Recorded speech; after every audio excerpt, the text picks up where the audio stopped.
Hello बच्चों, मुझे पता है कि आप इस बार एक नए सेशन में हैं और नई उम्मीद और नए पैशन के साथ हैं कि भाई इस बार मुझे एक अच्छा सा स्कोर करना है। तो जुड़िए इसी उम्मीद के साथ इस प्यारे से यूट्यूब चैनल कैरियर एकेडमी कुंडा में, जहां पर आपकी पढ़ाई को बेहतर से बेहतर बनाने के लिए योग्य और अनुभवी अध्यापकों द्वारा डेली बेसिस पे क्लासेस ली जा रही हैं। जहाँ पे ये क्लासेस बेसिक से लेकर के स्टैंडर्ड लेवल तक होगी। मतलब इस क्लास का फ़ायदा ये होगा कि कमज़ोर से कमज़ोर भी बच्चा क्या हो जाएगा, वो कुछ ना कुछ सीख सकता है और अपने आप को एक बेहतर स्टूडेंट बना सकता है और एक बेहतर मार्क्स के साथ वो अपने आप को साबित भी कर सकता है। तो मैं गोविंद आपको गणित पढ़ा रहा हूँ और गणित में हम लोगों ने पढ़ा है। गणित में जो हम लोग कवर कर रहे हैं वो क्लास 10th की गणित है और क्लास 10th की गणित में हम लोगों ने रियल नंबर स्टार्ट किया है, बेसिक से स्टार्ट किया है, जिसकी 3 क्लासें हो चुकी है और आज की ये चौथी क्लास है। चौथी क्लास में हम लोग 1.2 को कवर करने चल रहे हैं। 1.2 में क्या पढ़ना है हमें? अपरमेय का पुनर्भ्रमण पढ़ना है। अपरमेय का पुनर्भ्रमण मतलब हमें पढ़ना है परमेय क्या होता है, परमेय के बाद अपरमेय क्या होता है। मतलब हमें सीखना 1.2 में अपरमेय होता क्या है बेसिकली, और अपरमेय को हम प्रूफ कैसे करेंगे, ये बात सीखना है। चलिए बातें समझते हैं। सबसे पहले बात कर लेते हैं अपरमेय की।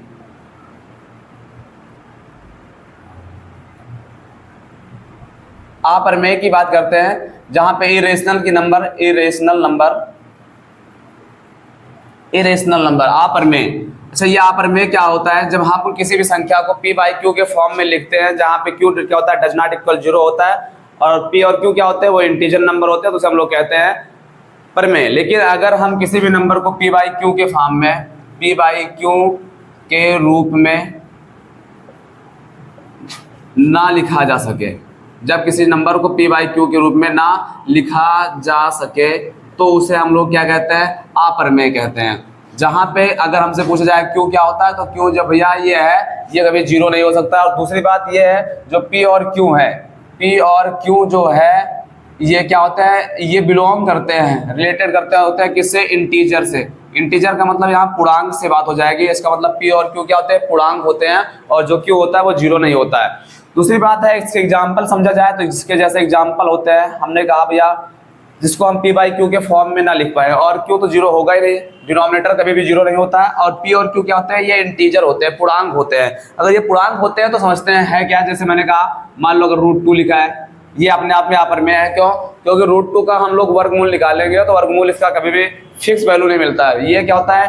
अनंत तक सेट चलता चला जाता है। जैसे √3 हो गया, रूट में 4, अगर 4 की बात करते हैं तो 4 का मान निकल आएगा। जैसे 2, इसका मतलब ये है जो है हमारा परमेय हो जाएगा, अपरमेय नहीं। ये अपरमेय नहीं है, ये क्या है? परमेय है। ऐसे √5 की बात कर लेते हैं। या कभी कभी हमारे पास कुछ ऐसे इरेशनल नंबर भी आते हैं जो क्या होता है कि जिसका कोई क्रम नहीं होता, कुछ ऐसा लिखा होता है जिसका कोई भी फिक्स ऑर्डर ना पता हो, उसे हम लोग कहते हैं इरेशनल नंबर।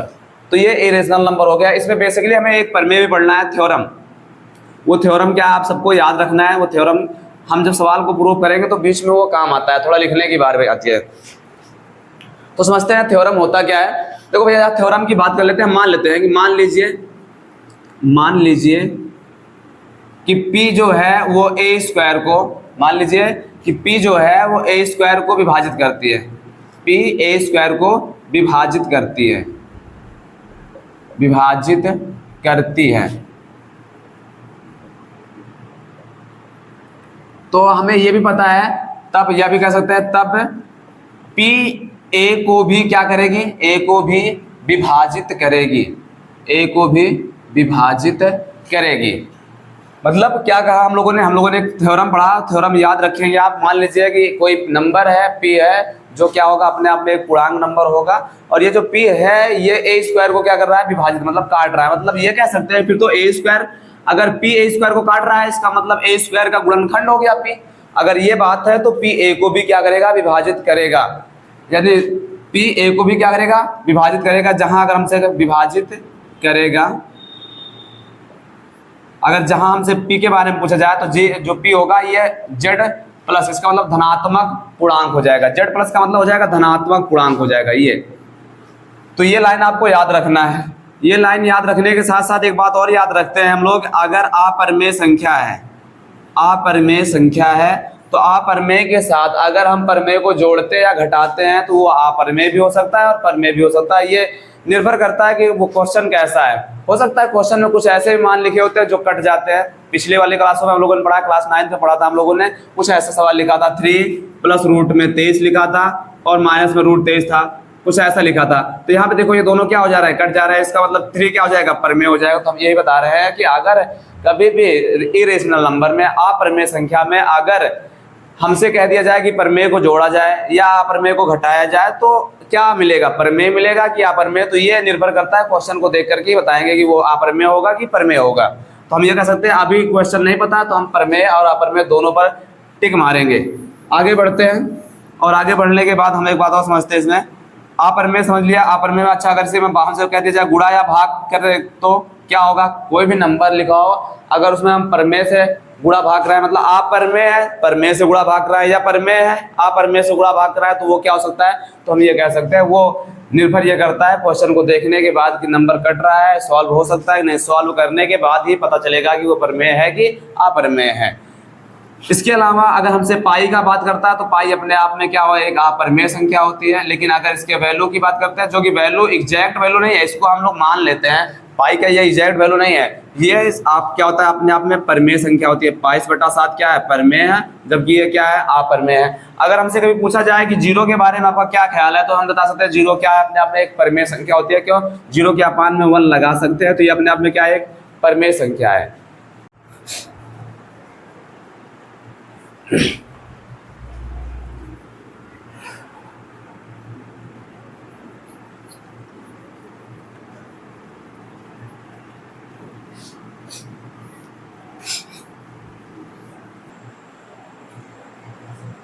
तो चलिए बच्चों हम लोग एक्सरसाइज 1.2 स्टार्ट कर रहे हैं। 1.2 में जो बातें हम लोगों ने पढ़ी है वो क्या है, 1.2 में जो बातें भी थोड़ी देर पहले हम लोगों ने पढ़ी, वो बातें हम लोगों ने पढ़ी कि अपरमेय को कैसे सिद्ध करेंगे, अपरमेय होता क्या है। इसके पहले हम लोग 1.1 को कवर कर लिया है, 1.2 पढ़ने चल रहे हैं, जिसमें हमने कुछ क्वेश्चन को हमें क्या करना है, टच करना है, सॉल्व करना है। जो हमने साइड में आपको क्या कर दिया, लिख दिया है। क्वेश्चन नंबर 9 को 1 से लेकर के 9 क्वेश्चन लिखा है, जिसमें से आप कुछ क्वेश्चन एक जैसे, जैसे 1, 2 और 3 एक जैसे हैं। आप एक को समझोगे तो बाकी 2 लग जाएंगे आपके। चलिए प्रूफ करते हैं। अच्छा, किसी भी संख्या को अगर हमें अपरमेय सिद्ध करना होता है या फिर परमेय है अपरमेय सिद्ध करना है या फिर किसी को भी कुछ प्रूफ करना हो तो हम सबसे पहले उसको नेगेटिव मानते हैं। नेगेटिव का मतलब जैसे मैंने कहा, मान लो आपकी नज़र में कोई एक अच्छा इंसान है, आप उसे क्या करना चाहते हो, गलत साबित करना चाहते हो। मतलब कोई इंसान है उसको आप क्या करना चाहते हो, गलत साबित करना चाहते हो, तो पहले उसे हम क्या मानेंगे, अच्छा मानेंगे, और अच्छा मानने के बाद फिर क्या करेंगे, उसकी अच्छाइयाँ ढूंढेंगे।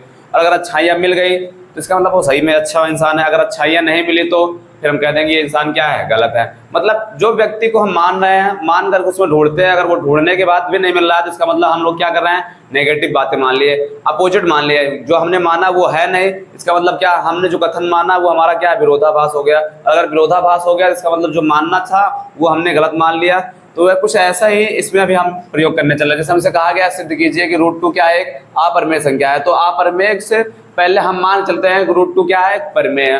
और अगर परमेय है तो परमेय की जो प्रॉपर्टी होती है उसको हम इसमें फिट बैठाएंगे। अगर जो परमेय की प्रॉपर्टी होते हैं, जो परमेय के क्या होता है भैया, गुण होते हैं, अगर वो फिट बैठते हैं तो वास्तव में ये क्या हो जाएगा, परमेय हो जाएगा। अगर लगता है नहीं सर फिट नहीं बैठ रहा है तो ये क्या हो जाएगा, अपरमेय हो जाएगा, सिद्ध हो जाएगा। मतलब मानेंगे हम लोग शुरू में क्या मानेंगे, माना √2 एक परमेय संख्या है, √2 एक परमेय संख्या है। मान लिया अगर अब हम परमेय मानते हैं तो सबसे पहला काम मुझे पता है कि परमेय को हम लिख क्या सकते हैं, परमेय को हम p/q के फॉर्म में लिखते हैं। तो इसका मतलब √2 जो हो जाएगा वो बराबर होगा किसके, सर चाहे इसको p/q लिख दो या a/b, तो हम a/b लिख दे रहे हैं। a/b के फॉर्म में होता है या p/q के फॉर्म में होता है a/b। हमें बताया गया था जहाँ a और b क्या होता है, इसकी थोड़ा प्रॉपर्टी भी लिखते हैं। जहाँ a और b क्या होते हैं, पूर्णांक होते हैं, पूर्णांक के साथ साथ ये सहअभाज्य भी होते हैं। तो यह लिखते हैं जहाँ a और b क्या है, पूर्णांक है, पूर्णांक है, और a और एक a और b में ऐसे लिखते हैं, तथा a और b में उभयनिष्ठ उभयनिष्ठ गुणनखंड या उभयनिष्ठ क्या है, एक है, ऐसा लिखते हैं। इसके अलावा मुझे पता ये भी है कि क्यों बी जो होगा वो 0 के बराबर नहीं होगा। तो ये बातें आपको लिखनी पड़ेगी। जब आप किसी भी परमेय संख्या को परमेय मानते हो या परमेय को परमेय मानते हो तो परमेय में होता क्या है sir, P by Q form होता है।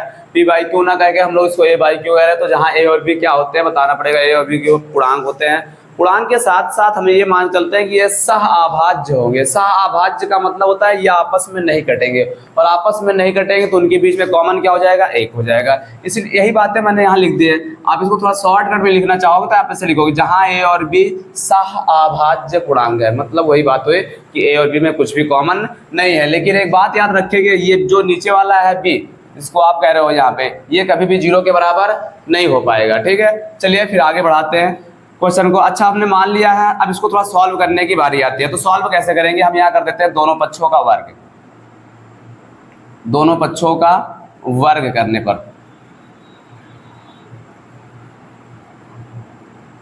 दोनों पक्षों का वर्ग करने पर कर देंगे तो हो जाएगा √2 का स्क्वायर, और इधर हो जाएगा a अपान b का स्क्वायर। इधर रूट हट जाएगा, 2 बचेगा, इधर हो जाएगा a square upon b square. इसको इधर भेज देंगे तो हो जाएगा 2b स्क्वायर बराबर क्या हो जाएगा, a स्क्वायर। यहाँ पे हम मान लेते हैं इक्वेशन, इसको फर्स्ट मान लेते हैं, या अभी थोड़ी देर के लिए रुक जाते हैं। अच्छा, अब यहाँ से मुझे थोड़ा सा क्या करना है, एनालिसिस करना है, एहसास करना है। अभी थोड़ी देर पहले हम लोगों ने एक प्रमेय पढ़ा था, और प्रमेय क्या कहा था, प्रमेय यही कहा था कि अगर कोई नंबर है, मान लीजिए हम लोगों ने p माना था, मान लीजिए p a स्क्वायर को काट रहा है, तो इसका मतलब p जो है a को भी क्या करेगा, काटेगा। तो वही बात यहाँ भी है। देखो ये a स्क्वायर है, और a स्क्वायर जो है वो किसके बराबर है, 2b स्क्वायर के। तो हम कह सकते हैं इसका मतलब a स्क्वायर 2b स्क्वायर के बराबर होने का मतलब यही होता है कि a स्क्वायर के गुणनखंड में 2 शामिल है। अरे भैया a स्क्वायर बराबर है, अच्छा बराबर है तो इसका मतलब है कि इसके गुणनखंड में 2 आएगा। अगर ऐसी बात है तो हम ये लिख सकते हैं, तो फिर यहाँ पे क्या दिख रहा है, यहाँ हम ये ऐसे लिख सकते हैं, यहाँ a स्क्वायर के गुणनखंड में, या फिर a स्क्वायर का एक गुणनखंड का एक गुणनखंड, गुणनखंड कौन है, 2 है। अगर a स्क्वायर का एक गुणनखंड 2 है तो हम यहाँ मान लेते हैं, फिर तो a को फिर से यहाँ पे पुनः फिर मान लेते हैं, माना a बराबर, अगर गुणनखंड है तो कटेगा, और कटेगा इसका नाम दे देते हैं 2m। यम क्यों कह रहे हो, क्योंकि a 2 से कट रहा है, तो यम को नाम यहाँ पे हम पूर्णांक रखेंगे। यम क्या है, अपने आप में एक पूर्णांक है, और अगर यम पूर्णांक है तो यहाँ पे यम का मान 1 रखेंगे तो 2 आएगा। ठीक है, a का मान 2 हो जाएगा, यम का मान 2 रखोगे 4 आएगा, a का मान 4। सही बताओ, 2 4 6 8 ऐसा आएगा। तो क्या 2 4 6 8 2 से नहीं करता, कटता तो है, इसलिए हमने इसको 2m लिख दिया। अगर 2m लिख दिया तब क्या हो जाएगा, यहाँ पे इसको इक्वेशन 1 मानते हैं, तो समीकरण 1 से करेंगे तो क्या हो जाएगा, 2b स्क्वायर बराबर क्या होगा, a के स्थान पे हम लोग रखेंगे 2m का स्क्वायर। तो यहाँ पे हो जाएगा 2b स्क्वायर इक्वल हो जाएगा आपका ये 4m स्क्वायर। 2 से कट रहा है, काट देंगे, तो इसका मतलब b स्क्वायर जो है वो 2m स्क्वायर के बराबर है। इसको थोड़ा ध्यान से देखा जाए तो मुझे यहाँ भी पता चल रहा है कि जो b है, अगर उसमें देखा जाए तो b जो है वो 2m के बराबर है। अगर b 2m के बराबर है तो b का गुणनखंड किया जाए तो 2 जरूर आएगा। इसका मतलब है अगर b के गुणनखंड में क्या है, 2 है, तो सीधी सी बात है a स्क्वायर 2 से कटेगा तो a भी क्या होगा, 2 से कटेगा। तो यहाँ भी हम लिख सकते हैं, तो क्या हो जाएगा, यहाँ हम ये कह सकते हैं, यहाँ a b स्क्वायर का एक गुणनखंड कौन है, 2 है। तब हम ये भी कह सकते हैं, तब एक b या फिर b का, तब b का गुणनखंड, या तब b का एक गुणनखंड 2 होगा।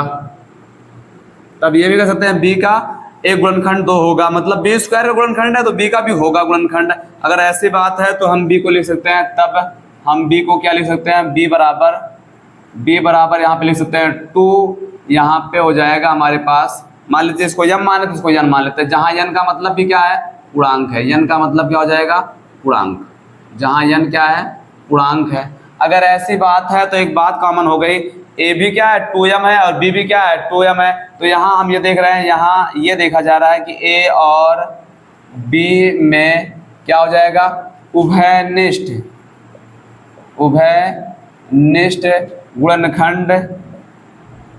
गुणनखंड क्या है, 2 है, जो कि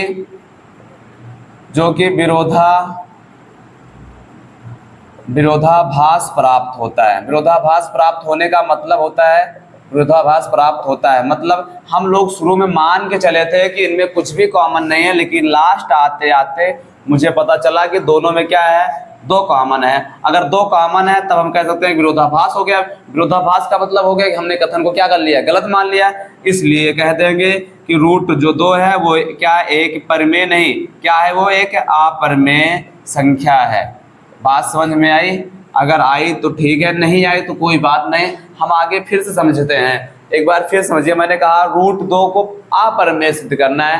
अपरमेय सिद्ध करने से पहले इसको हम परमेय मान लेते हैं, और परमेय मानने के बाद उसके हम कुछ प्रॉपर्टी का प्रयोग करते हैं, कुछ गुणधर्म का प्रयोग करते हैं। तो मैंने कहा रूट 2 है वो a/b के बराबर हो जाएगा। अगर परमेय मान रहे तो परमेय होता कैसे, p/q के फॉर्म में होता तो मान लिए a/b के फॉर्म में हो जाएगा। अच्छा, a/b के फॉर्म में होगा तो मुझे बताना पड़ेगा a और b होता क्या है। a और b जो है वो अपने आप में क्या, पूर्णांक है। अगर पूर्णांक है तो कैसे पूर्णांक है सर, ये अभाज्य होते हैं, मतलब आपस में कटते नहीं है। मतलब नहीं कटते तो मतलब क्या होगा सर, इनमें कॉमन में क्या मिलेगा, सिर्फ एक ही मिल पाएगा, इसके अलावा कुछ भी नहीं मिलता है। जहां पे b क्या होता है, कभी भी 0 नहीं होता है, सॉरी कभी भी क्या होता है, 0 के बराबर नहीं होता है। तो अब हम इसको थोड़ा सा आगे सॉल्व करते हैं। सॉल्व कैसा होगा, रूट हटा लेते हैं। रूट हटाने के लिए करते क्या है, स्क्वायर कर देते हैं दोनों पक्षों का। दोनों पक्षों का क्या कर देंगे, स्क्वायर। तो स्क्वायर करेंगे तो मुझे ये मिल जाएगा। यहाँ देख के मुझे ऐसा लगा कि सर a² जो है वो 2 से कट जाएगा। अरे भैया कैसे कट जाएगा, a² का जो संख्या है वो संख्या किसके बराबर है, 2b²। किसके मतलब a² संख्या 2b² के बराबर है। मतलब ये कि a² का गुणनखंड करेंगे तो उसमें 2 आएगा, और अगर 2 आएगा तो हमको पता चला कि a² जो है वो 2 से कट रहा है। तब हम ये भी कह सकते हैं कि a भी 2 से क्या होगा, कटेगा। अगर ऐसी बात है तो a किसके बराबर हो जाएगा, 2m के बराबर हो जाएगा। m क्यों मान रहे हो, क्योंकि जो 2 से कटता कौन है, 2 से कटता वही है जो 2, 4, 6, 8, 10, 12 या फिर -2, -4, -6 ऐसा करता है। इसलिए मैंने कहा इसको 2m के फॉर्म में लिख दो। अगर 2m के फॉर्म में लिखोगे तो m क्या हो जाएगा, मान लेते हैं पूर्णांक हो जाएगा। तो हम यहाँ पे फिर a बराबर 2m समीकरण 1 में रख देते हैं, जिसका मतलब समीकरण 1 में a बराबर 2m क्या करने पर, रखने पर। अगर रख देंगे तो मुझे मिल जाएगा इधर 2b² बराबर 2m। इसको सॉल्व किया तो पता चला b भी क्या है, b के स्क्वायर में भी क्या है, 2m आ रहा है। इसका मतलब b भी 2 से कटने वाला है। और अगर b भी 2 से कटने वाला है तो अभी तो थोड़ी देर पहले हम मान चले थे कुछ भी नहीं कटेगा। अगर कुछ भी नहीं कटेगा तो, लेकिन यहाँ तो जाते आते क्या पता चला सर a भी कट रहा है और b भी कट रहा है। तो इसका मतलब यहाँ a और b में उभयनिष्ठ गुणनखंड क्या है, 2 है। जबकि हम लोगों ने माना था कुछ भी नहीं है, जो कि क्या हो रहा है, फिर हमारे हिसाब से विरोधाभास प्राप्त हो रहा है। अगर विरोधाभास प्राप्त हो रहा है तो हम कह सकते हैं इसलिए ये क्या हो जाएगा, परमेय नहीं है, ये क्या है, अपरमेय संख्या है। बात समझ में आई? चलिए एक सवाल और समझते हैं फिर आगे बढ़ते हैं हम लोग। क्वेश्चन नंबर पहला था, क्वेश्चन नंबर दूसरा और तीसरा सेम ऐसे लगने वाले हैं, तो कोई एक सवाल हम इसको और लगाएंगे, बाकी एक बचेंगे वो आप लगाइएगा।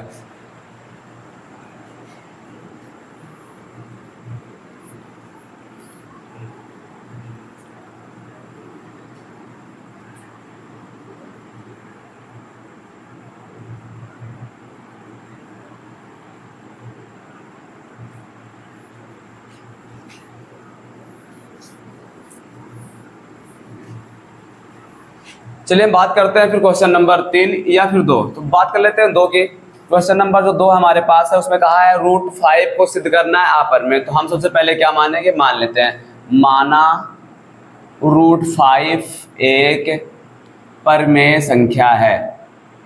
परमेय संख्या है। अगर परमेय संख्या मान लेते हैं तो फिर इसका मतलब हमें दिखाना पड़ेगा फिर, तो √5 किसके बराबर होता है, p/q के फॉर्म में होता है। जहां हमें बताना ये भी पड़ेगा कि p और q क्या होता है, जहां p और q सह-अभाज्य गुणनखंड है। सह-अभाज्य क्या है, गुणनखंड है, या सह-अभाज्य पूर्णांक लिख देते हैं, गुणनखंड ना कहेंगे, सह-अभाज्य क्या है, पूर्णांक है। और हमें ये भी पता है कि q क्या होगा, 0 के बराबर नहीं होगा। सह-अभाज्य पूर्णांक कहने का मतलब आपस में नहीं कटेंगे, मतलब कॉमन एक आएगा, इसके अलावा कुछ भी नहीं आएगा। तो हम क्या करते हैं, इसको थोड़ा सॉल्व करते हैं। जैसे आप क्वेश्चन नंबर पहले को सॉल्व किया, सेम कंडीशन वही है, यहाँ भी कर देंगे। दोनों पक्षों का क्या करने पर, दोनों पक्षों का वर्ग करने पर। अगर वर्ग करेंगे तो क्या आ जाएगा, यहाँ पे हो जाएगा √5 का स्क्वायर, इधर हो जाएगा p²/q²। तो यहाँ 5 मिलेगा, यहाँ हो जाएगा p²/q²। q किधर भेज देंगे तो क्या हो जाएगा, 5q² बराबर क्या हो जाएगा, p²। इक्वेशन क्या हो जाएगा, 1।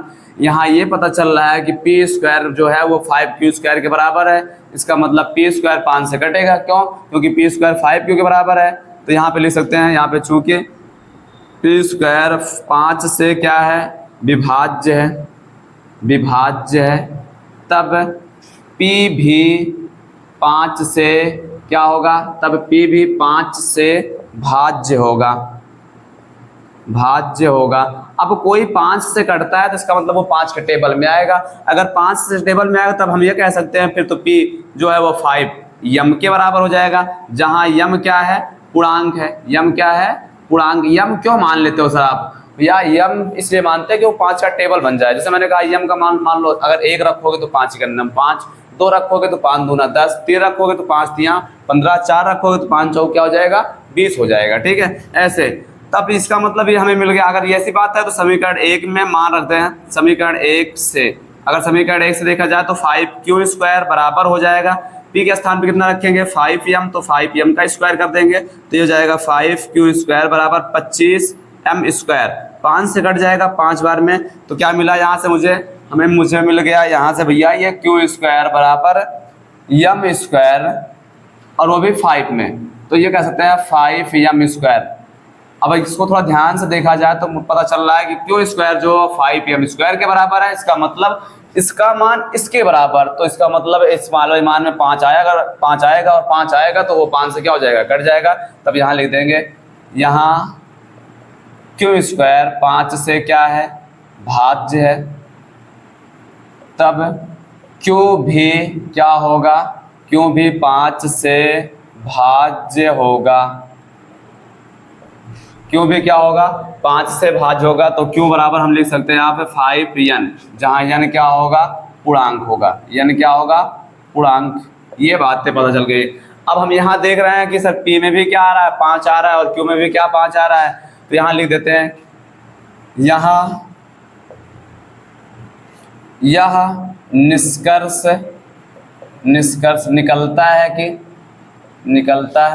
है कि P और Q का कॉमन या उभयनिष्ठ, सीधे लिखते हैं, उभयनिष्ठ गुणनखंड जो है, उभयनिष्ठ गुणनखंड 5 है। उभयनिष्ठ गुणनखंड क्या है, 5 है। उभयनिष्ठ गुणनखंड क्या है, 5 है, जो कि विरोधाभास प्राप्त होता है, विरोधाभास प्राप्त होता है, विरोधाभास प्राप्त होता है। विरोधाभास प्राप्त होने का मतलब क्या है, मतलब यह है कि भैया हम लोग क्या मान चले थे कि सहाभाज्य होगा, लेकिन यहाँ पे क्या पता चल रहा है, कॉमन भी है, तो जो कि विरोधाभास प्राप्त होता है, इसलिए हम ये कह देंगे कि √5 जो है वो क्या, एक अपरिमेय संख्या है। क्या बात समझ में आई? अगर हाँ तो नोट कर लीजिए, संख्या है, जल्दी से नोट करिए, आगे बढ़ते हैं।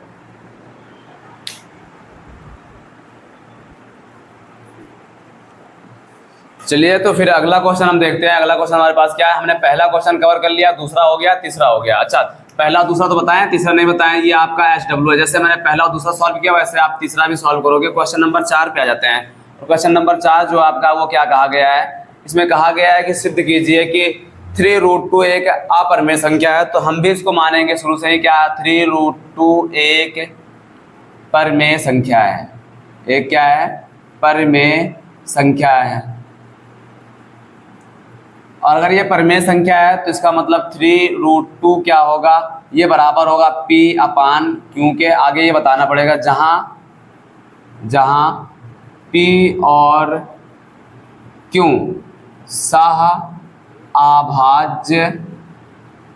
सह-अभाज्य क्या है, पूर्णांक है। सह-अभाज्य पूर्णांक है, और जो Q है वो कभी भी 0 के बराबर नहीं होगा। ये बात बतानी पड़ेगी आपको। अगर ये थोड़ा इसको सॉल्व किया जाए, और सॉल्व कैसे करेंगे, ये इधर इनटू में उधर भेज देंगे तो क्या हो जाएगा, इधर बचेगा √2 इक्वल हो जाएगा P/, ये इधर डिवाइड इनटू में उधर जाएगा, डिवाइड तो 3Q हो जाएगा। यहाँ पे हम इसको ऐसा लिखेंगे, अब इसको पूरा सॉल्व नहीं करेंगे। अब यहाँ पे हम इसको लिखेंगे, यहाँ क्या हो जाएगा, यहाँ जो हमारे पास है ये LHS और ये क्या है, RHS है। तो यहाँ हम कह सकते हैं, यहाँ जो RHS है, यहाँ RHS में P, Q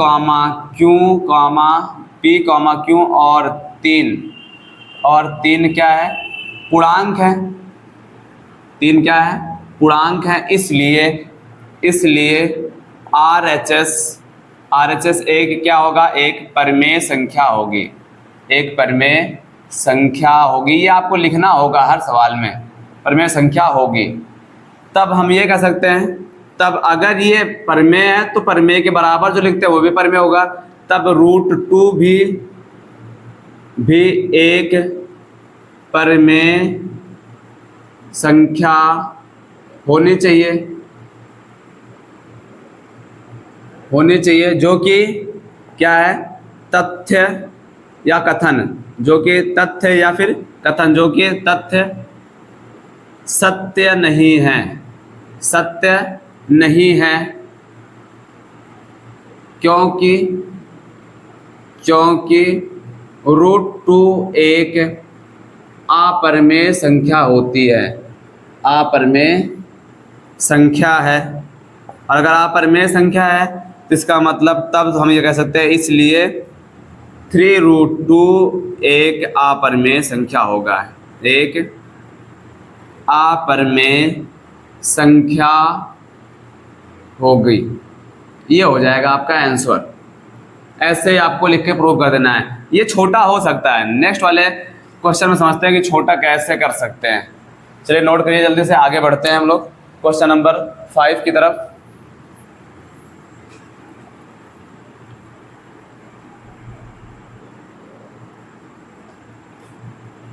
चलिए क्वेश्चन नंबर 5 समझते हैं। 5 में क्या कहा गया, हमसे सिद्ध करना है यहाँ पे 5 - √3 को, 5 - √3 को क्या सिद्ध करना है, हमें दिखाना है कि ये अपरिमेय है। तो मान लेंगे हम लोग, क्या मानेंगे, माना, क्वेश्चन नंबर 5 है, माना पहले लिखा हुआ है 5 - √3 एक परिमेय संख्या है, एक परिमेय संख्या है। और अगर परिमेय संख्या है तो सीधी बात है 5 - √3 जो होगा वो P/Q के क्या होगा, फॉर्म में होगा। अगर P/Q के फॉर्म में होगा तो ये बार बार आपको बताना पड़ेगा, जहाँ P और Q क्या है, जहाँ P और Q सहअभाज्य पूर्णांक है, सहअभाज्य पूर्णांक है, ये बताना पड़ेगा। और ये भी बताना पड़ेगा कि जो नीचे डिनोमिनेटर है Q वो कभी भी 0 के बराबर नहीं होगा। अगर ऐसी बात है, इसको थोड़ा सॉल्व करते हैं। ये 5 लिखा है, इसको हम इधर लाते हैं तो माइनस में हो जाएगा P/Q, इसको उधर ले चलते हैं तो हो जाएगा √3, इसको सॉल्व किया जाएगा तो ये हो जाएगा 5Q - P/Q इक्वल हो जाएगा √3। यहाँ पे लिखेंगे चूँकि P, Q और 5 क्या है, पूर्णांक है, इसलिए हम ये कह सकते हैं LHS जो होगा एक क्या है, परिमेय है। इसलिए LHS एक परिमेय संख्या है, LHS मतलब ये, तथा RHS एक अपरिमेय संख्या है, अपरिमेय संख्या है। मतलब LHS जो है वो RHS के बराबर नहीं है। मतलब हम लोगों ने जो माना था वो गलत मान लिया है, क्यों, क्योंकि वो बराबर है नहीं। इसलिए हम कह देंगे कि फिर तो सर 5 - √3 क्या है, एक अपरिमेय संख्या होगी, एक अपरिमेय संख्या होगी। बात समझ में आई? तो ये हो जाएगा। देखो जो क्वेश्चन हमें सिंगल लिखा होगा, जैसे ये √2, √5, √3, इसको लंबा करेंगे। और बाकी जो ऐसे लिखा है, किसी के साथ लिखा है, तो उसमें हम अपरिमेय को अलग कर देंगे और परिमेय को अलग कर देंगे। जैसे मैंने क्या किया, परिमेय को अलग कर दिया और अपरिमेय को अलग। तो हमें पता है ये अपरिमेय है, अपरिमेय के परिमेय में कैसे हो सकता है, मतलब अपरिमेय परिमेय के बराबर कैसे हो सकता है, या परिमेय अपरिमेय के बराबर कैसे हो सकता है। इसका मतलब है कि हम गलत मान के चल रहे हैं। अगर हम गलत मान के चल रहे हैं, इसका मतलब जो माना था वो परिमेय नहीं होना चाहिए था, क्या होना चाहिए था, अपरिमेय होना चाहिए था। चलिए जल्दी से नोट करिए, फिर आगे बढ़ते हैं हम लोग।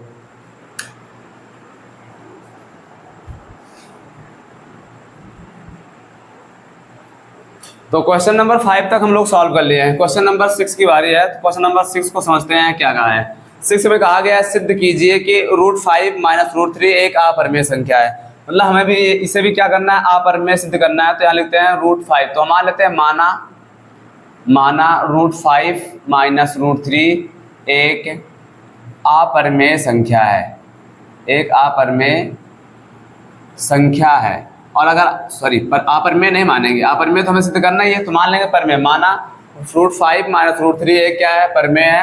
तो इसका मतलब √5 और माइनस √3 जो होगा वो किसके बराबर होगा, P/Q के बराबर होगा। यहाँ पे जो कंडीशन लिखते हैं वो कंडीशन क्या है, जहाँ P और Q सह अभाज्य क्या है, पूर्णांक है, सह पूर्णांक है, और Q जो होगा वो 0 के बराबर नहीं होगा। लेकिन अगर इसको थोड़ा सा आगे सॉल्व किया जाए तो यहाँ पे हम कर देंगे दोनों पक्षों का वर्ग, लेकिन अभी नहीं करते हैं।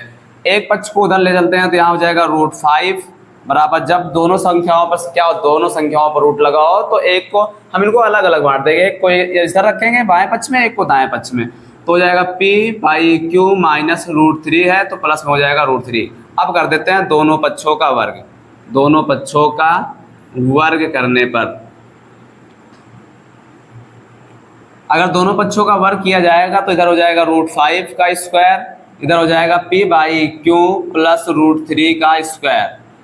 इधर रूट से स्क्वायर हट जाएगा, मतलब स्क्वायर से रूट हट जाएगा तो क्या बचेगा, 5 बचेगा। इधर हो जाएगा a² मतलब P/Q का स्क्वायर, a² प्लस b² मतलब √3 का स्क्वायर, और प्लस में हो जाएगा 2ab 2P/Q इंटू √3।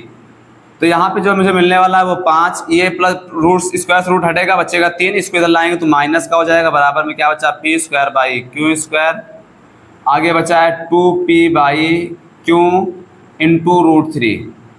इसको थोड़ा और आगे सॉल्व करते हैं तो यहाँ बचेगा 2, इसको इधर लाएंगे तो माइनस का हो जाएगा P² इक्वल में हो जाएगा यहाँ पे 2P/Q इंटू में √3। इसको थोड़ा सा और आगे सॉल्व किया जाएगा तो हो जाएगा 2Q² माइनस P²/Q²।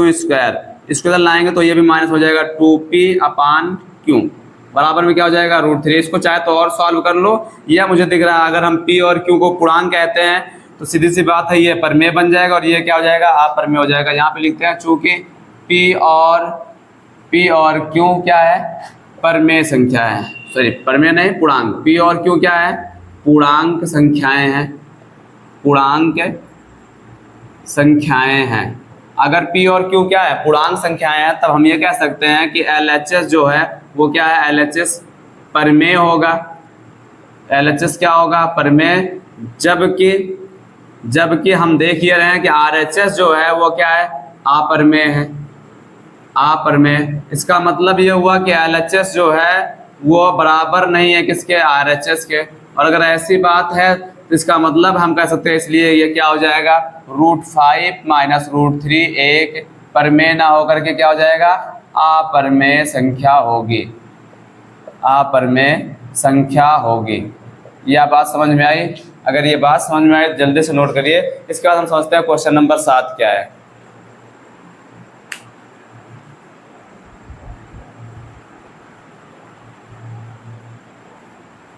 चलिए तो क्वेश्चन नंबर 6 हम कवर कर लिए। क्वेश्चन नंबर 6 को हमने देखा कैसे सॉल्व किया गया है, और क्वेश्चन नंबर 7 पे आते हैं और क्वेश्चन नंबर 7 को समझते हैं क्या करना है।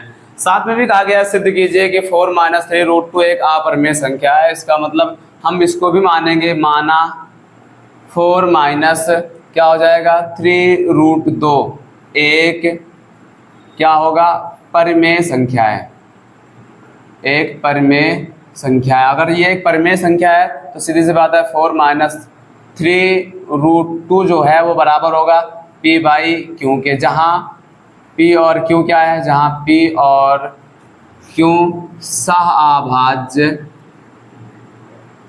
सह-अभाज्य संख्याएं हैं, संख्या ना कह के लिखते हैं पूर्णांक है, सह-अभाज्य पूर्णांक है। और ये बता देते हैं कि जो Q है वो 0 के इक्वल नहीं होने वाला है। अब क्या करना है, ये माइनस में इसको उधर ट्रांसफर करेंगे, ट्रांसपोज कर देंगे तो क्या हो जाएगा, प्लस में हो जाएगा, इसको इधर लाएंगे तो माइनस हो जाएगा। तो 4 माइनस P/Q इक्वल हो जाएगा यहाँ पर 3 √2, और दिख रहा है यहाँ पे जो 3 है वो इधर आएगा तो क्या हो जाएगा, डिवाइड में हो जाएगा तो 1/3। इसमें एलसीएम लेते हैं तो हो जाएगा 4Q माइनस P अपान में क्या आ जाएगा, Q इक्वल हो जाएगा 3 √2 के। इसको थोड़ा और सॉल्व करते हैं तो मिलेगा 4Q माइनस P अपान 3Q इक्वल हो जाएगा, यहाँ पे 3 नहीं होगा, क्यों, क्योंकि आपने तो बस क्या कर दिया, पक्षांतर कर दिया, ये गुणा में था, इधर आएगा तो भाग में, तो बचेगा क्या, √2। इक्वेशन 1 मान लेते हैं। यहाँ पे हम देख रहे हैं, यहाँ RHS में, सॉरी LHS में P, Q और 3 क्या है, पूर्णांक है। जब हम पूर्णांक को कभी सॉल्व करते हैं, हल करते हैं, तो पूर्णांक को हल करने पे क्या मिलता है, मुझे पूर्णांक मिलता है। पूर्णांक को हम लोग क्या कहते हैं, परिमेय। P और Q और 3 क्या है, पूर्णांक है। अगर पूर्णांक है तो इसलिए हम कह सकते हैं LHS, इसलिए LHS क्या होगा, एक परिमेय संख्या होगी, एक परिमेय संख्या होगी। परंतु हम ये भी देख रहे हैं कि जो RHS है वो क्या है, एक अपरिमेय संख्या है।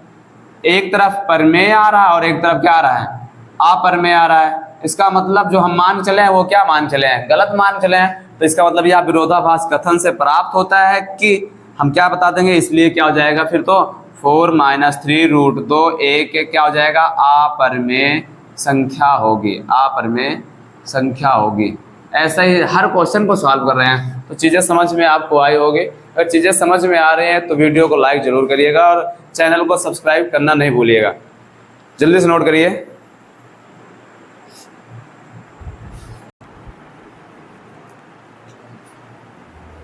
तो हम क्वेश्चन नंबर 7 कंप्लीट हो गया। क्वेश्चन नंबर 7 कंप्लीट होने के बाद हम क्वेश्चन नंबर 8 की ओर बढ़ते हैं। और 8 में क्या कहा गया है, 8 में कहा गया 1/√2 के बारे में आपका क्या ख्याल है।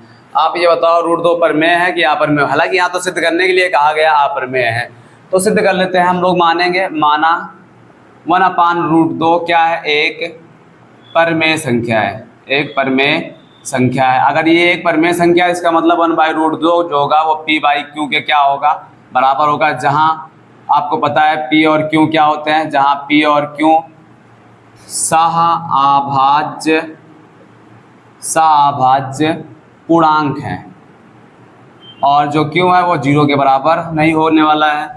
अब इसको थोड़ा सा और सॉल्व करते हैं। अगर और सॉल्व किया जाएगा तो क्या हो जाएगा, आपको पता है Q 0 के बराबर नहीं हो सकता है। इसका मतलब P तो 0 के बराबर हो सकता है ना। अगर P 0 के बराबर हो सकता है तो इसका मतलब ये परिमेय हो सकता है, तो परिमेय मान्य है। लेकिन अगर इसको हम सॉल्व करने की बात समझते हैं तो इसको अगर हम पलट भी देते हैं तो क्या मिलने वाला है, या फिर दोनों पक्षों का वर्ग करके, जैसे √2 का सॉल्व किया था वैसे भी सॉल्व कर सकते हैं। तो यहाँ पे हम कर देते हैं दोनों पक्षों का वर्ग, दोनों पक्षों का वर्ग।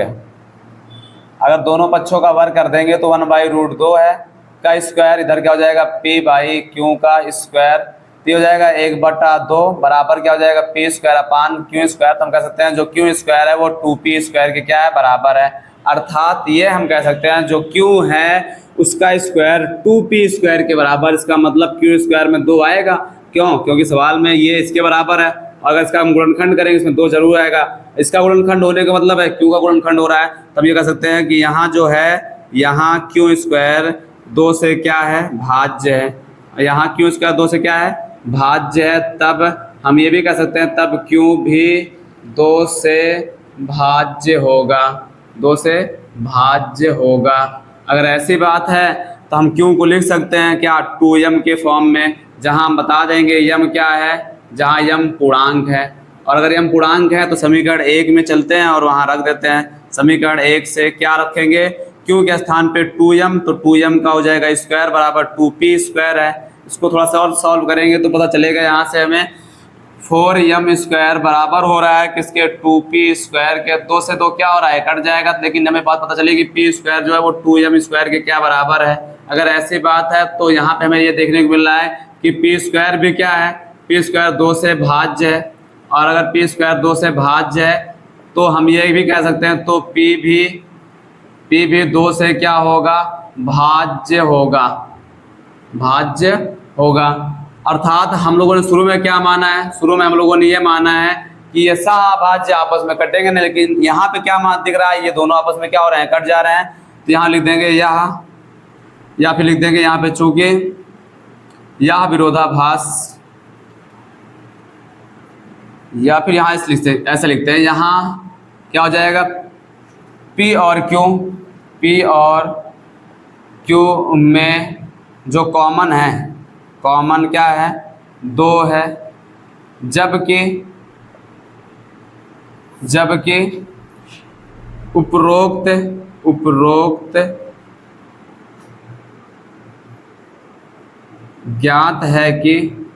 ज्ञात है कि P और Q क्या है, P और Q सहभाज्य है।